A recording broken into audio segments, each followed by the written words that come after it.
Welcome to Hands-On Therapy's home exercise program. This video will explain the passive composite fist. This exercise is passive, meaning that you're using an external force to direct your movement. This is in opposition to active exercises, where you perform movement by generating force using your own muscle power. The passive composite fist is a stretch that's used to regain range of motion and prevent joint stiffness.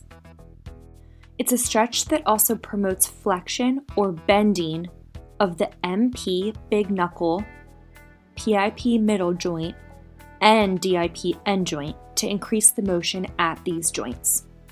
Now that you know the purpose and importance of this exercise, let me show you how to do it. Because this is a passive stretch, you're going to use two hands.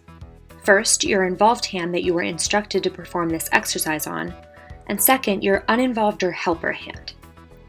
For the purpose of this video, I'm going to wear a glove on my helper hand to help differentiate between the two. I'm going to explain this exercise in depth using my left index finger as my involved finger, but please keep watching this video if you'd like to see a demonstration with the right hand as the involved hand. And also, please know that you can perform this exercise on the rest of your fingers as well. Start by relaxing your involved hand. Make a C or backward C with your helper hand. Because my helper hand is my right hand, it looks like a backward C. But if your helper hand's your left hand, then it will look like a C. The first step of this exercise is to place the top of the C or backward C on the back of the finger that you were instructed to perform this exercise on, right between your MP big knuckle and your PIP middle joint. Once your finger's there, press down so that you flex or bend your MP knuckle as much as you possibly can. The second part of this activity uses the thumb of your helper hand, which is the bottom of the C or backward C, to flex or bend your PIP middle and DIP end joints. While maintaining the pressure from your helper hand from step 1, place your thumb on the fingernail of the finger you're performing this exercise on. Press in with your thumb to bring your fingertip into your palm. This is focusing on bending your PIP middle joint. At the same time that you're pushing your finger in, use your helper hand thumb to press up to bring your fingertip as close to the base of your finger as possible. This is focusing on bending your DIP end joint.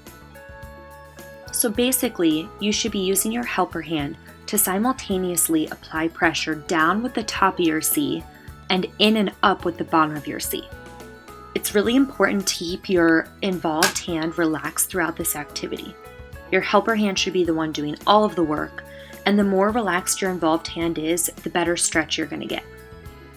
It's okay if you're not able to get your fingertip to the palm or base of your finger just yet. It's also completely normal to feel discomfort. If you feel a lot of pain, let up a little by not pressing so hard with your helper hand. Hold this position for 10 to 30 seconds or however long your therapist instructed you to. Now I'm going to switch hands so that my right hand is my involved hand and my left hand is my helper hand. This time I'm going to perform this stretch on my ring finger. So once again, the first step is to make a C with your helper hand, and then use the top of that C to press down on the back of your involved finger between the MP and PIP joints.